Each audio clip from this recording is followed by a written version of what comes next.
नमस्कार, मैं अभिनव सोनू आप सभी का अरोमा क्लासेस पे स्वागत करता हूं। आज मैं आप सभी के लिए काफी महत्वपूर्ण टॉपिक लेके आया हूं। ये टॉपिक आपका करंट अफेयर्स का है, साथ साथ यह साइंस एंड टेक के लिए भी काफी महत्वपूर्ण है।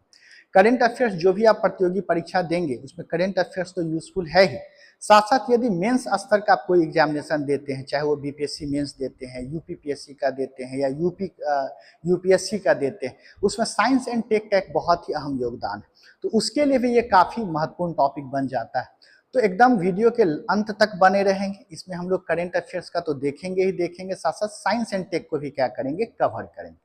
तो हाल ही में आपको न्यूज में आया है कि भारत के द्वारा अग्नि 5 मिसाइल को क्या किया गया है, परीक्षण किया गया है। कहां पर किया गया है? एपीजे अब्दुल कलाम द्वीप पे किया गया है, जो कि उड़ीसा में क्या है, अवस्थित है। तो आपको लगा ये कौन सा नया बात है, हमेशा हमारा भारत इतना महान है कि कोई ना कोई मिसाइल का परीक्षण टेस्ट तो चलते रहता है। इस मिसाइल में क्या है, आपका MIRV तकनीक का यूज किया गया, जो काफी चर्चा का विषय है। तो इस वीडियो के माध्यम से पहले तो हम बेसिक जानेंगे कि अग्नि 5 मिसाइल है क्या, उसका जानेंगे MIRV तकनीक क्या होता है, इसका उपयोग क्या होगा, भारत को इससे फायदा क्या होगा, और भारत के अलावा कौन कौन सा ऐसा देश है जो इस तकनीक का पहले उपयोग कर चुके हैं। तो इस वीडियो के आखिरी तक बने रहेंगे। ये ना केवल करंट अफेयर्स के लिए महत्वपूर्ण है, बल्कि आगे कोई भी एग्जामिनेशन दीजिएगा उसके मेंस के लिए भी इंपॉर्टेंट है। तो आज हम लोग का जो टॉपिक है ये हमारा है MIRV टेक्निक।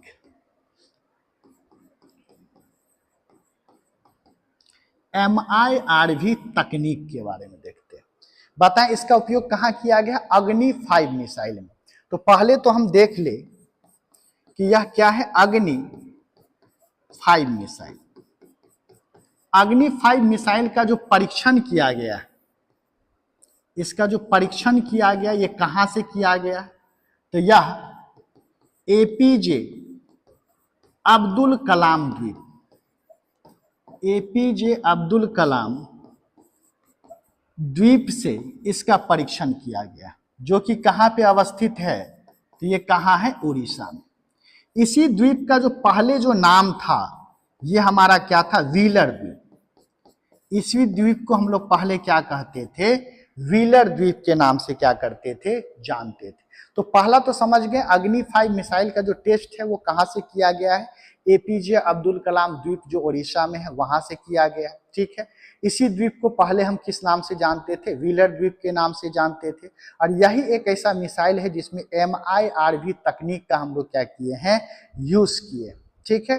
और ये जो परीक्षण किया गया है इसके लिए इसका नाम दिया गया है दिव्यास्त्र,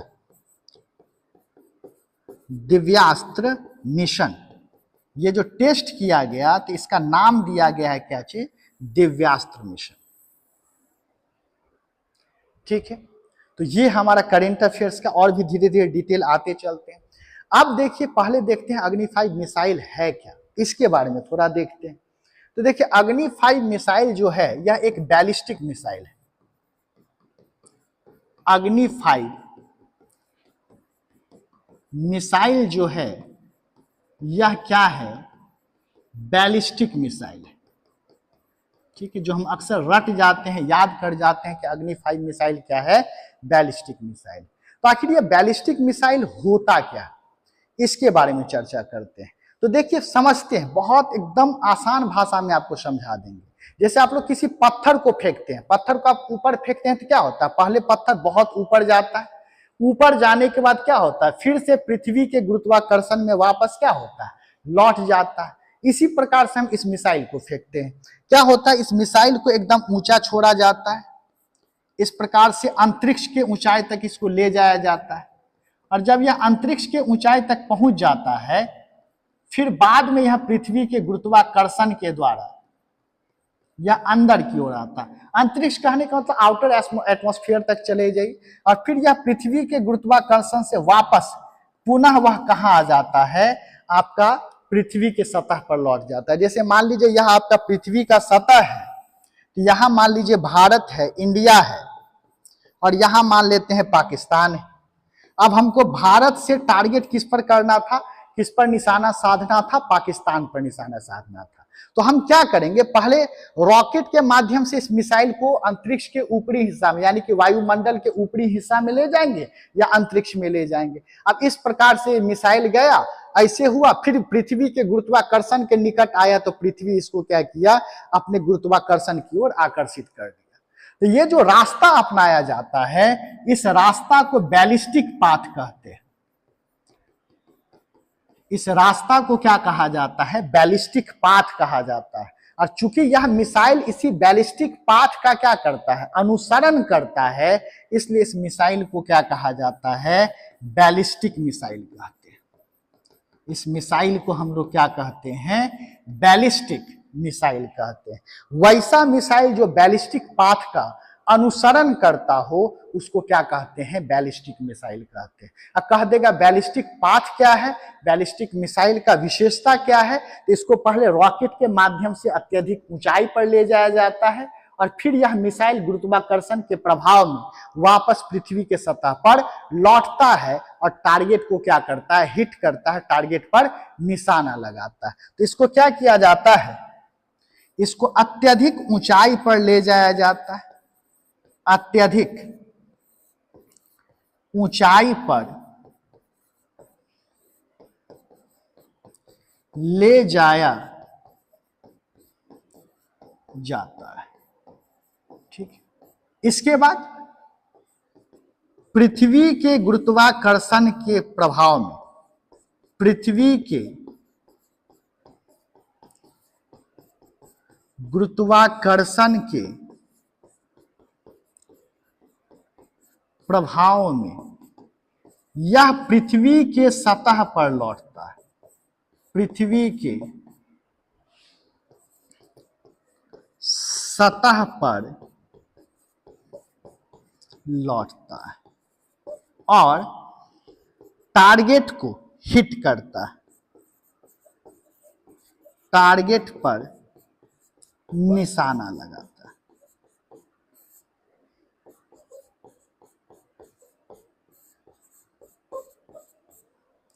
लगाता है। अब अत्यधिक ऊंचाई पर किसके माध्यम से ले जाया जाता है, तो याद रखिएगा इसको किसके माध्यम से ले जाया जाता है, रॉकेट के माध्यम से इसको क्या करते हैं हम लोग, अत्यधिक ऊंचाई पर ले जाते हैं। तब समझ गए होंगे बैलिस्टिक मिसाइल का, इसको पहले हम लोग ऊंचाई तक ले जाते हैं, अत्यधिक ऊंचाई तक ले जाते हैं और यह फिर क्या होता है, लौटता है और लौट कर क्या करता है, यह बैलिस्टिक पाथ का फॉलो करते हुए पृथ्वी के सतह पर क्या करता है, हिट करता है। तो यहां पर देखिएगा इसका 3 चरण है, 3 फेज है। कौन कौन फेज है, जो पहले इस मिसाइल को ऊपर की ओर छोड़ा गया इसको लॉन्चिंग फेज कहा जाता है। इसको हम लोग क्या कहते हैं, लॉन्चिंग फेज कहते हैं। लॉन्चिंग फेज कहने का मतलब क्या हो गया, प्रक्षेपण प्रावस्था। लॉन्च किया गया, पहले आप मिसाइल को क्या करते हैं, ऊपर की ओर लॉन्च करते हैं, तो यह क्या हो गया, लॉन्चिंग फेज हो गया।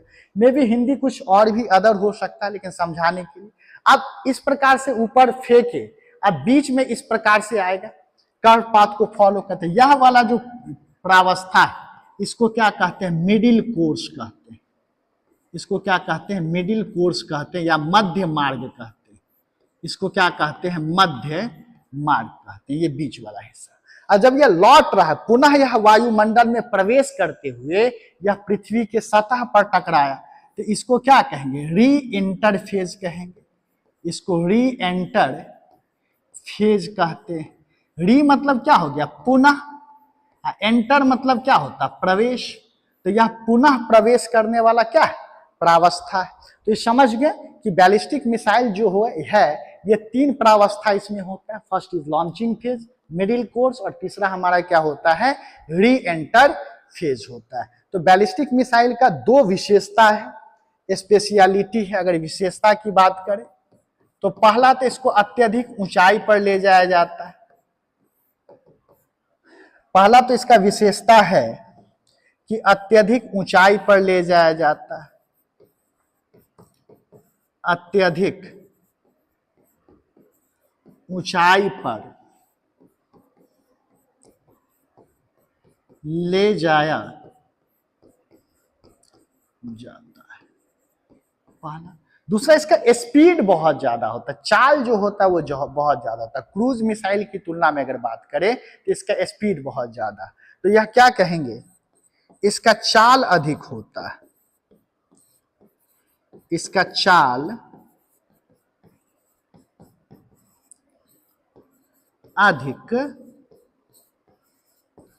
होता है। स्पीड क्या है, बहुत ज्यादा होता है। ठीक है, ये तो अब यहां पे एक चर्चा की कि इसका चाल क्रूज मिसाइल की तुलना में क्या है, ज्यादा है। तभी क्रूज मिसाइल क्या है, इसके बारे में भी थोड़ा परिचय देख लो।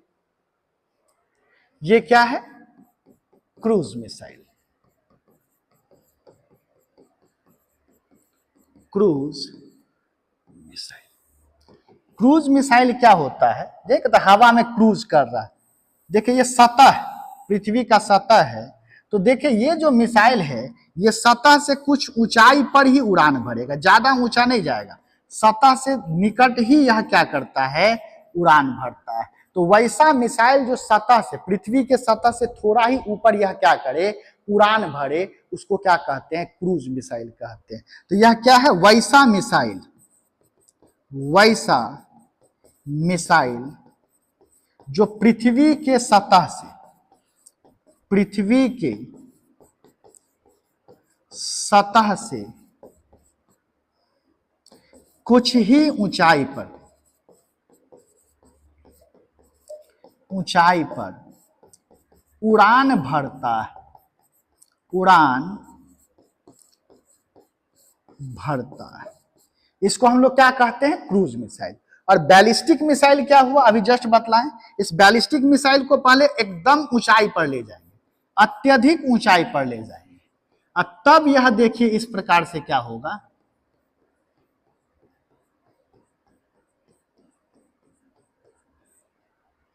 यहां हिट किया।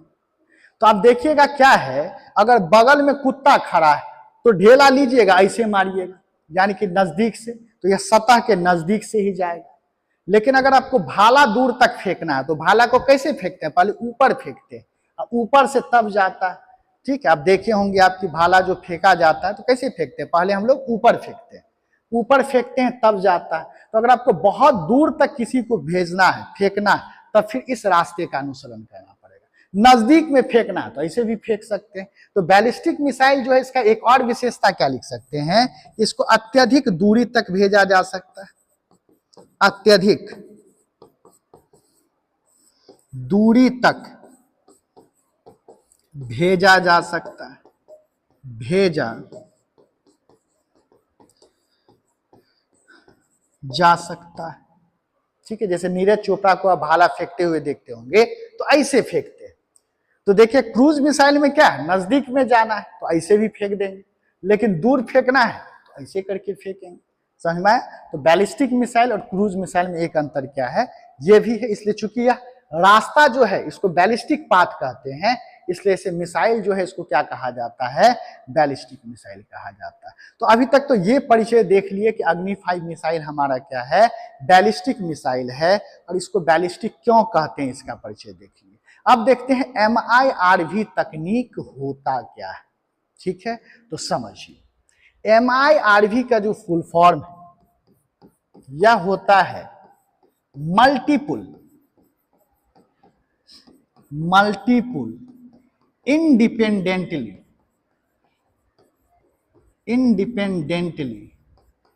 टारगेटेबल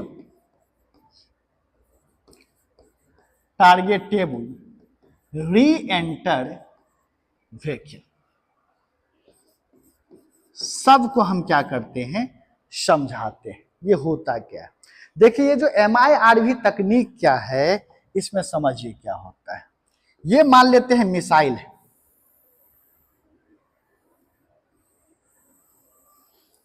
यह मान लेते हैं मिसाइल है। इस मिसाइल में क्या होता है, बहुत सारा छोटा छोटा इस प्रकार से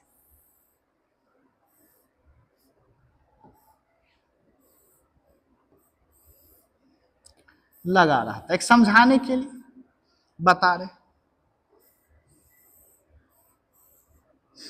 मान लीजिए इसे इस प्रकार, इसको वार हेड्स कहते हैं। इसको क्या कहा जाता है? वार हेड्स कहा जाता है, वार हेड कहते हैं। ये वारहेड क्या है? यह अलग अलग दुश्मनों को मारने के लिए होता है।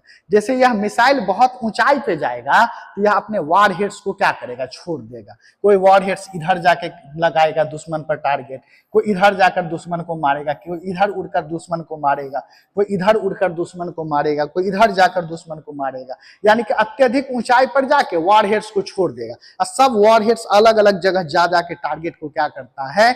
हिट करता है, ताकि क्या हो सके? अलग अलग दुश्मनों को एक साथ क्या किया जा सके? खत्म किया जा सके। जैसे आप लोग शादी सब में जाते होंगे तो आप लोग रॉकेट उड़ाने के एक डब्बा ही ले जाते हैं, रॉकेट का पैकेट ही ले जाते होंगे, इस प्रकार से, है ना। इसमें बहुत सारा रॉकेट लगा रहता है। अब क्या होता है? जहां इसमें आग लगाते हैं तो देखिएगा सब रॉकेट कोई इधर से निकला, कोई इधर से निकला, कोई इधर से निकला, कोई इधर से निकला, और अलग अलग रॉकेट अलग अलग दिशाओं में क्या होता है? भागता है। उसी प्रकार से यहाँ पर भी वॉरहेड्स लगा होता है। अत्यधिक ऊंचाई पर मिसाइल जाता है तो सब वॉरहेड्स क्या होता है? निकलता है और अलग अलग टारगेट्स को क्या करता है?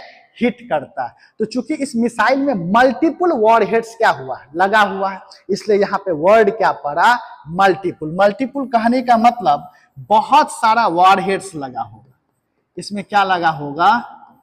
बहुत सारा वॉरहेड्स लगा होगा। और ये वॉरहेड्स जो है यह एक साथ एक ही टारगेट पर हिट नहीं करेगा, अलग अलग वॉरहेड अलग अलग टारगेट को हिट करेगा। कोई पाकिस्तान में गिरेगा, कोई चीन में गिरेगा, कोई हो सकता है भूटान में गिर जाए जाके, तो यह अलग अलग टारगेट को हिट करे। यानी कि एक दूसरे से जुड़ा हुआ नहीं है, ये वॉरहेड्स एक दूसरे से इंडिपेंडेंट, स्वतंत्र है। इसलिए यह क्या लिखा है? इंडिपेंडेंटली टारगेटेबल, यानी कि स्वतंत्र यहां पर है, स्वतंत्र है, यानी कि अलग अलग टारगेट को हिट कर सकता है, अलग अलग टारगेट को हिट करता है। ठीक है, तो ये समझ गए, इंडिपेंडेंटली टारगेटेबल। और री एंटर, पुनः प्रवेश करता है। तो यहां पे अभी जस्ट बतलाएं री एंटर का कंसेप्ट। उसके बाद यहां से ऐसे क्या होता है? री एंटर करता है कहां पे? आपको पृथ्वी के तरफ, ऐसे जहां नीचे आता है वॉरहेड्स को छोड़ देता है। अब पाकिस्तान के अलग अलग ठिकाना पर क्या हो रहा है? यह गिर रहा है। तो फिर यह चूंकि यह री एंटर कर रहा है, इसलिए यहाँ पे वर्ड क्या लगा? री एंटर लगा। यानी कि इस प्रकार से मिसाइल क्या किया? वॉरहेड्स को लेके गया, ऐसे आया, और जहां ऐसे होगा ना, ये सारे वॉरहेड्स को छोड़ देगा। अब कोई इस्लामाबाद में गिर रहा है, कोई कराची में गिर रहा है, कोई कहीं और गिर रहा है, और ऐसे करके अब जा रहा है, री एंटर कर रहा है। तो इसको क्या कहा जाता है? MIRV टेक्निक कहा जाता है, मल्टीपल इंडिपेंडेंटली टारगेटेबल री एंटर व्हीकल। तो समझ गए होंगे। तो इसका फायदा तो आपको पता चला है। एक तो फायदा होगा कि एक साथ अलग अलग टारगेट को हिट किया जा सकता है। तो पहला इसका फायदा क्या हुआ? एडवांटेज अगर देखें, पहला फायदा क्या है कि एक साथ अलग अलग टारगेट को, एक साथ अलग अलग टारगेट को निशाना बनाया जा सकता है। यानी कि एक साथ आप अलग अलग टारगेट को क्या कर सकते हैं? निशाना। अब क्या होगा? अगर एक एक करके आता तब तो दुश्मन देश रोक लेगा। जैसे याद कीजिए, आज से 3-4-5 महीना पहले क्या हुआ कि पाकिस्तान जो है भारत पर ड्रोन अटैक करने लगा। सॉरी, 1 साल पहले ऑपरेशन सिंदूर के टाइम में पाकिस्तान जो है वह ड्रोन अटैक करने लगा था। लेकिन हम लोग का जो सुदर्शन चक्र कौन था? S-400 क्या होता था? जहां ये ड्रोन आने लगता था पृथ्वी के सतह पर, हम लोग के भारत के सरजमी पर, देखिएगा क्या करता था S-400, इसको हवा में ही क्या करता था? मार गिराता था। फिर दूसरा अगर ड्रोन आ रहा है तो फिर नीचे से S-400 इसको डिटेक्ट करके और हवा में ही इसको क्या करता था?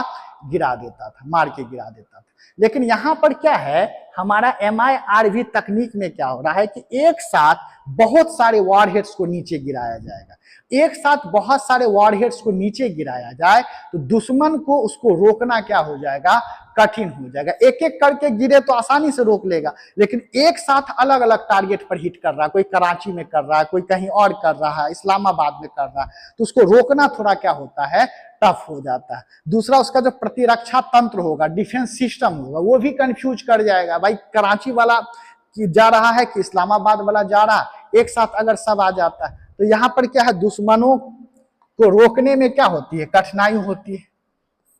यानी कि दुश्मनों के लिए इसे रोकना कठिन हो जाता है।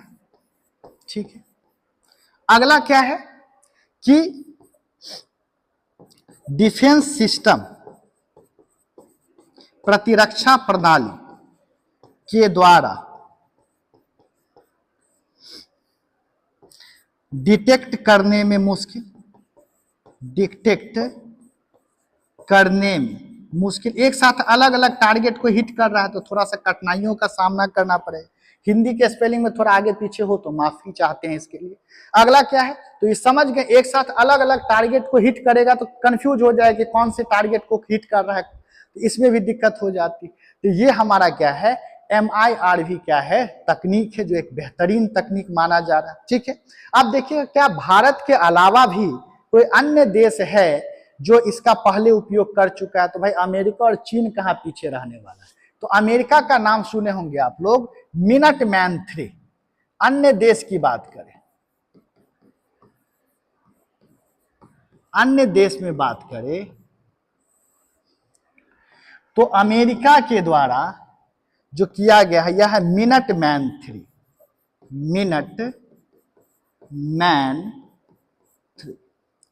यह भी क्या है, एक बैलिस्टिक मिसाइल है। बैलिस्टिक मिसाइल क्या है आपको तो समझ में आ ही गया होगा। यह भी क्या है, बैलिस्टिक मिसाइल है। दूसरा, इसमें भी क्या है, MIRV तकनीक का क्या किया गया है, उपयोग किया गया। इसका सबसे बड़ा विशेषता क्या है कि यह इंटर कॉन्टिनेंटल